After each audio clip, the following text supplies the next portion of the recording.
हमारे पूर्वजों को खुशी देना।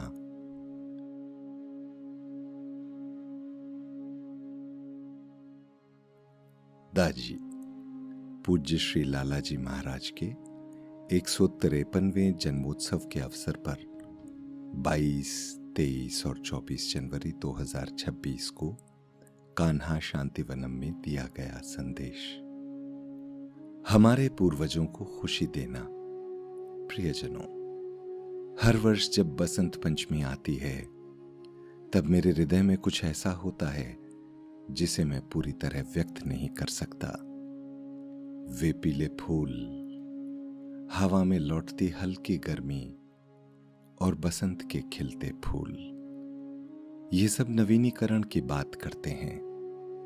लेकिन हम सभी जो इस मार्ग का अनुसरण कर रहे हैं, उनके लिए ये दिन एक ऐसी सुगंध लेकर आता है जो इस ऋतु से परे है, क्योंकि इसी दिन दिव्य प्रकाश ने पृथ्वी पर अवतरित होने का चयन किया था। 2 फरवरी 1873 को एक विशिष्ट विभूति का जन्म हुआ जो हमेशा के लिए लोगों के आध्यात्मिक अनुभव का स्वरूप बदलने वाले थे। उस समय संसार इस विभूति के बारे में अनभिज्ञ था। वो भला कैसे जान सकता था? महान आत्माएं बिना किसी धूमधाम के साधारण व्यक्ति का रूप लेकर चुपचाप आती हैं, लेकिन प्रकृति जानती थी और उसी दिन प्रकृति ने मानव जाति को एक मूक वचन दिया। उस बालक की माता एक धार्मिक स्वभाव की महिला थी जिनका हृदय भक्ति से ओतप्रोत था। एक बार उनके द्वार पर कोई अवधूत भोजन की इच्छा से आए। अवधूत ने भोजन में मछली मांगी, लेकिन उनके पास मछली नहीं थी, क्योंकि वे न तो मांस पकाती थीं और न ही खाती थीं। ईश्वर की कृपा से घर की दासी बड़ी सजग थी। वो पड़ोसी के घर गई और संत के लिए 2 मछलियां ले आई। भोजन करने के बाद संत ने उनसे पूछा, तुम्हें क्या कष्ट है? वो मौन रहीं, लेकिन दासी ने उत्तर दिया, मेरी पुण्यशीला मालकिन के पास संतान के सिवा सब कुछ है। संत ने गहरे नीले आकाश के पार देखते हुए कहा, ओह। कुछ क्षणों बाद उनके मुख पर तेज फैल गया। उन्होंने आकाश की ओर उंगलियां उठाईं और बोले, 1, 2, 1, 2, और वहां से चले गए। उस दिन के बाद वो फिर कभी दिखाई नहीं दिए। अगले वर्ष बसंत पंचमी 1873 के दिन उनके यहां प्रथम पुत्र का जन्म हुआ। वो फतेहगढ़ के रामचंद्र थे, जिन्हें लालाजी के नाम से भी जाना जाता है। मैं इस विशेष विभूति के विषय में और क्या कहूं जो पहले नहीं कहा जा चुका हो। कवियों ने प्रयास किया है। शास्त्र ऐसे महापुरुषों की ओर संकेत करते हैं और टेनिसन की लिखी ये पंक्तियां मानो केवल उन्हीं के लिए कही गई हों। तुम मानवीय भी प्रतीत होते हो और दिव्य भी। तुम सर्वोच्च और सर्वाधिक पवित्र पुरुष हो। जब वो अभी युवावस्था में ही थे, तब केवल 7 महीनों की अवधि में उन्होंने वो प्राप्त कर लिया जिसे अनेक लोग अनगिनत जन्मों में भी प्राप्त नहीं कर पाते। दिव्य प्रकाश उनके लिए कोई दूर का लक्ष्य नहीं था जिसे पाना हो। वो स्वाभाविक रूप से उनमें उपस्थित था। उन्होंने उसे खोजा नहीं, बल्कि वो स्वयं वही थे।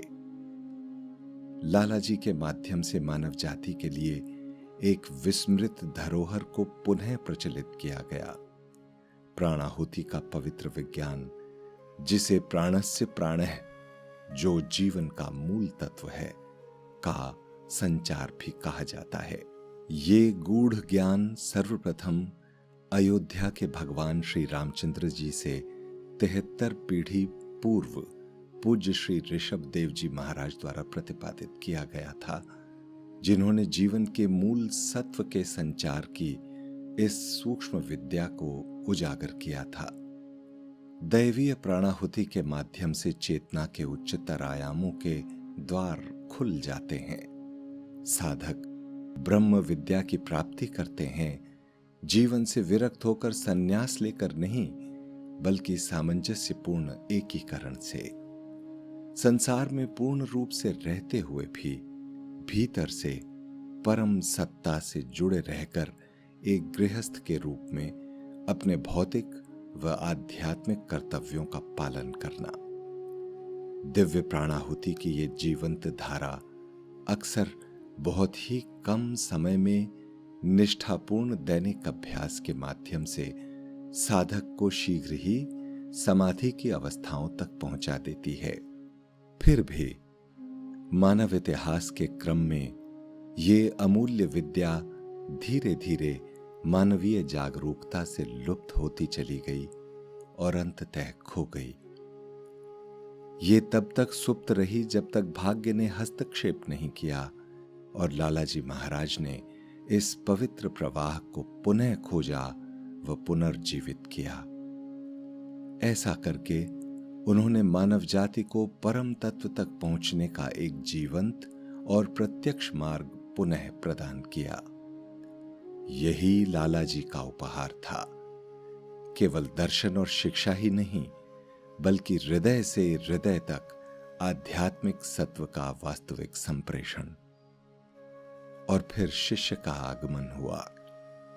शाहजहांपुर में रामचंद्र नामक एक युवक ने फतेहगढ़ के उस संत के विषय में सुना। लालाजी का नाम मात्र सुनते ही उसके भीतर कुछ जाग उठा और वो उनसे मिलने चल पड़ा। 3 जून 1922 को हुई उस प्रथम भेंट में उसका जीवन सदा के लिए परिवर्तित हो गया। उन्होंने बाद में लिखा, जब मैं पहली बार अपने गुरु के पास पहुंचा, तब मैंने मन की ऐसी अवस्था का अनुभव किया जिसकी कोई उपमा नहीं है। अपने जीवन के उस क्षण में जिस हर्षावेश का मैंने अनुभव किया, उसका ठीक ठीक वर्णन मैं शब्दों में नहीं कर सकता। उसी दिन से मेरा नया जीवन आरंभ हुआ। सब कुछ बदला सा लगने लगा। संसार मुझे भिन्न रूप में दिखाई देने लगा। इस प्रकार एक ऐसी प्रेम कथा आरंभ हुई जो आध्यात्मिक इतिहास की सभी कथाओं से बढ़कर थी। मैं ये शब्द हल्के में नहीं कह रहा हूं, क्योंकि लालाजी और उनके शिष्य के बीच जो घटित हुआ वो साधारण भक्ति नहीं थी। वो गुरु के प्रति शिष्य की श्रद्धा से कहीं अधिक था। वो ऐसा अनुभव था जिसके लिए शब्द कम पड़ जाते हैं। उसे देखकर देवतागण भी विस्मय में ठहर गए थे। बाबूजी ने एक बार लालाजी के साथ अपने संबंध के बारे में कहा था, हम पूर्णतः एक दूसरे में रचे बसे थे, आध्यात्मिक रूप से पूरी तरह ऐक्य में थे। हमारे हृदय मानो एक ही थे। प्रियतम के लिए इससे अत्यधिक सुंदर कुछ भी नहीं होता। ऐसा प्रेम मनुष्य को अधिकतम प्रयास करने की प्रेरणा देता है, ताकि उसे संतुष्ट करने के लिए हर संभव प्रयास किया जा सके। अन्यत्र उन्होंने स्वीकार किया कि वे एक क्षण के लिए भी लालाजी के बिना अस्तित्व में नहीं रह सकते थे। उनका संकेत लालाजी के शारीरिक रूप की ओर नहीं था, जो दशकों पहले शरीर त्याग चुके थे, बल्कि उन लालाजी की ओर था जो उनकी सांसों की सांस, प्राणों के भी प्राण, प्राणस्य प्राणः बन चुके थे। मैं एक ऐसी बात साझा करना चाहता हूं जिसे पढ़ते ही मेरी आंखों में आंसू आ जाते हैं। लालाजी के श्रुत लेखों में बाबूजी के विषय में एक कथन है जो हमें विस्मय से निःशब्द कर देता है। लालाजी ने कहा कि बाबूजी ने अपनी पत्नी के साथ जीवन के अत्यंत पवित्र क्षणों में भी, एक सांस के लिए भी अपने गुरु को हृदय से कभी दूर नहीं किया। अपने सांसारिक जीवन की प्रत्येक परिस्थिति में गुरु से उनका संबंध अटूट बना रहा। यही ब्रह्मचर्य का वास्तविक अर्थ है। सांसारिक जीवन का त्याग नहीं, बल्कि उसी जीवन में सतत स्मरण की उपस्थिति। बाबूजी भले ही शारीरिक रूप से संसार में कार्यरत रहे, लेकिन उनकी चेतना सदा उच्चतर तत्व में स्थित रही। कौन सा प्रेम इस प्रकार का स्मरण बनाए रख सकता है? कौन सी भक्ति इतनी स्थिरता धारण कर सकती है?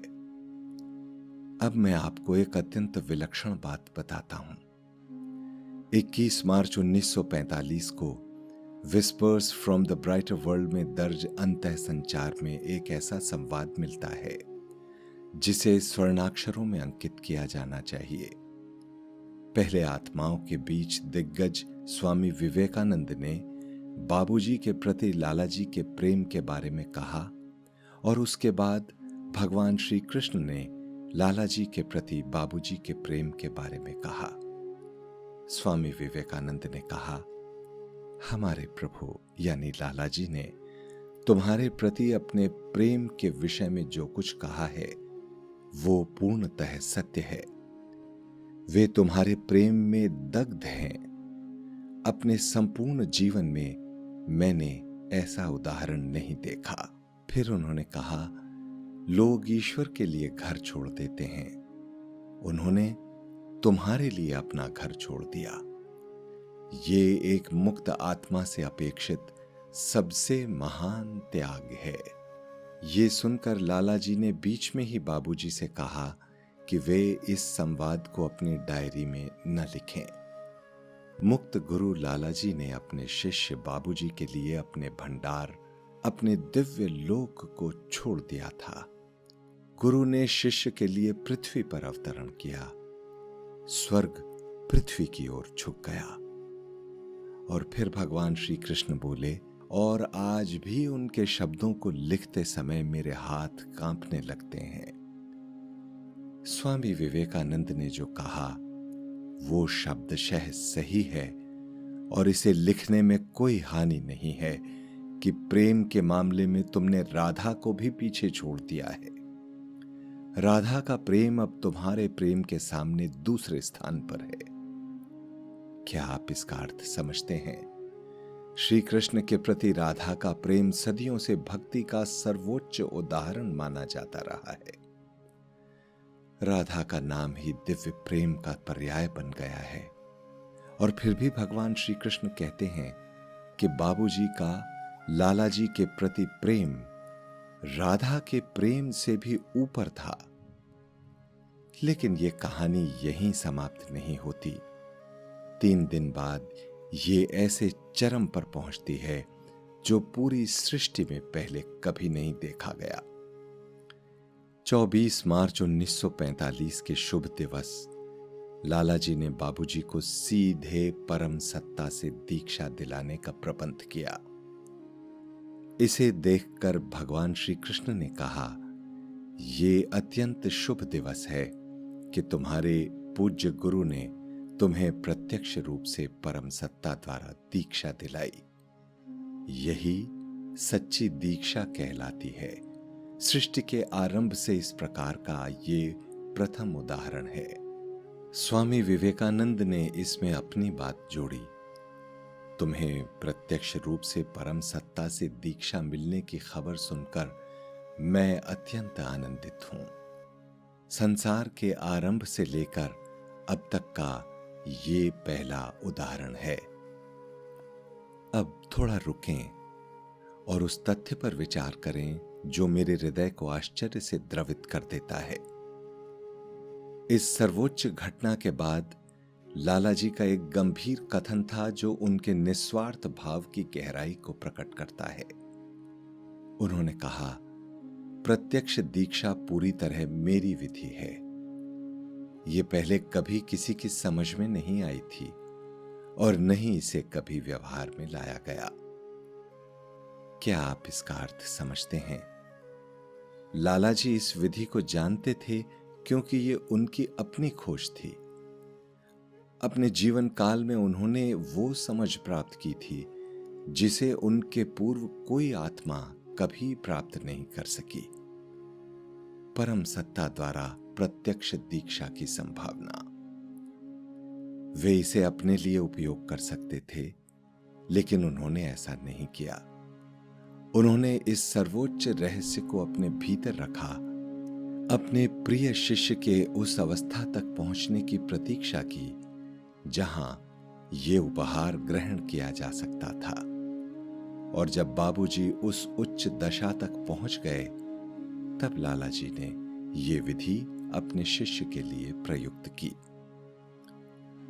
गुरु ने शिष्य को सर्वोपरि रखकर उसे वो प्रदान किया जो उन्होंने स्वयं कभी ग्रहण नहीं किया था।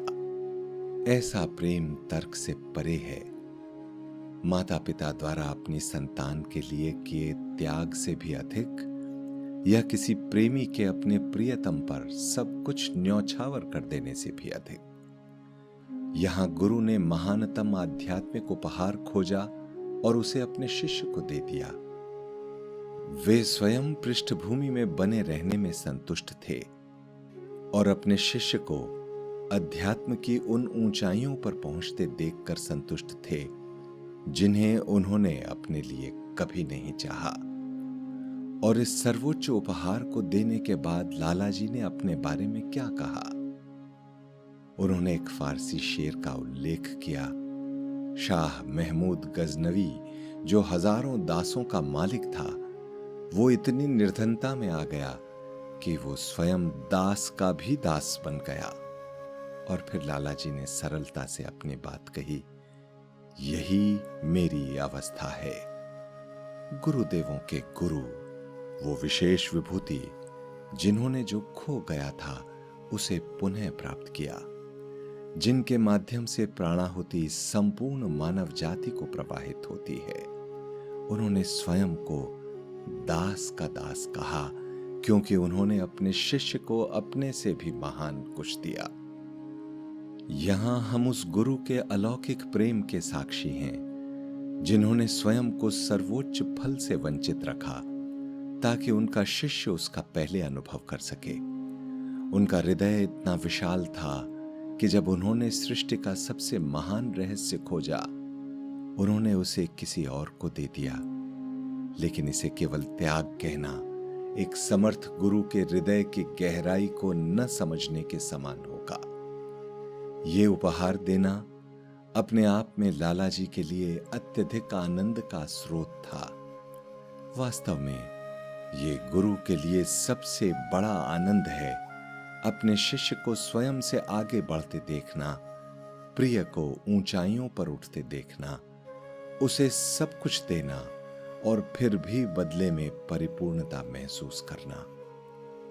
जब मां अपने बालक को भोजन देती है तब वो त्याग नहीं करती। नदी जब सागर में मिलती है तब वो भी त्याग नहीं करती। लाला जी के लिए बाबूजी को परम तत्व से प्रत्यक्ष दीक्षा प्राप्त करने वाला पहला मानव बनाना एक पूर्णता और आनंद का स्रोत दोनों था। यही प्रेम है, यही मार्ग है, यही हम बसंत पंचमी पर मनाते हैं। लाला जी ने एक बार इस वर्तमान युग के विषय में कहा था, ये समय अब बहुत लंबे समय तक फिर नहीं आएगा। इस विशेष समय के लिए ये कहावत सटीक बैठती है। मजनू ने जंगल को अपना घर बना लिया, लेकिन मैंने अपने घर को जंगल बना दिया। वो प्रसिद्ध प्रेमी मजनू प्रेम में पागल होकर समाज को छोड़ जंगल में भटकने के लिए चला गया। इसके विपरीत महान गुरु लाला जी ने अपने शिष्य के लिए अपने स्वर्ग जैसे घर को दिव्य के लिए तड़प के एक वीरान जंगल में बदल दिया। भगवान श्री कृष्ण ने बाबूजी की योग्यता को अनुत्तर यानी सर्वोच्च श्रेणी कहकर वर्णित किया।